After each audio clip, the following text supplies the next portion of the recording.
Congress was not excited about cryptocurrency last week. A lot of skepticism. How do you expect to change lawmakers' minds? I think it's about helping them to understand that we are at a critical crossroads here in history where regulation in the U.S. that ensures responsible actors can use these technologies in a way that continues innovation will set the U.S. up for global leadership, much like global regulatory frameworks did in the 90s with the internet. So Brad Garlinghouse, your CEO, was on the show last week, talked about how Facebook's Libra plan was a little bit presumptuous, a little bit arrogant. How concerned are you that what Facebook has done here could actually derail plans for Ripple and other crypto players, given the regulatory pushback? Most certainly, Facebook's Libra white paper has turned the world's attention to the digital currency and blockchain industry.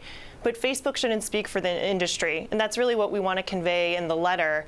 And what we know the hearings tomorrow, if you look at the testimony that's come out, what that discussion will be about. It's about including voices from across the industry that have broader perspectives.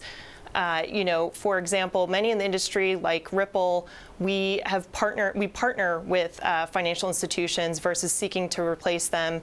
We look at digital currency as a complement to major currencies like the U.S. dollar, again, not a replacement. And many established companies like Ripple have been complying with existing U.S. and international law around anti-money laundering, know your customer, anti-terrorist financing regulation. So it's really about bringing in those other voices from across the industry. So what kind of regulation would you like to see and would you support?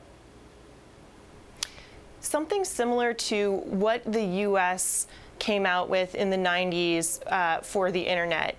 Regulation that was more principles-based versus very restrictive, that would really hamper innovation here in the U.S.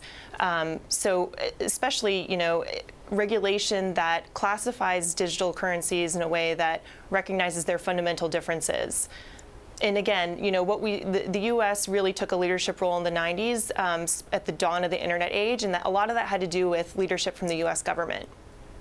So what do you say to the folks who say, this is like the wild, wild west, a lot of people, a lot of companies who just sort of want to get rich quick outside of the rules? You've got the IRS going after thousands of people who haven't paid taxes on their cryptocurrency gains. I mean, there are a lot of skeptics out there who don't understand what you're doing and don't believe in the perhaps good intentions.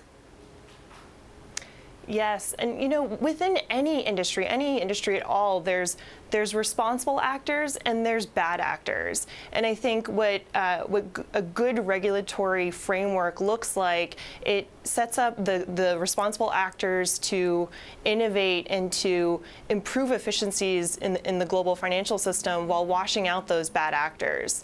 We're well beyond the days of Silk Road by now, and companies like Ripple, we've already partnered with more than 200 financial institutions worldwide, financial institutions who are regulated and already are complying with existing law. Is Facebook a bad actor or a responsible actor? I think that remains to be seen. So far, they've published a white paper, and in that white paper, they lay out an idea to create a global currency that would be a replacement to major currencies out there. And that, as Brad said on your show last week, that's ambitious, if not arrogant.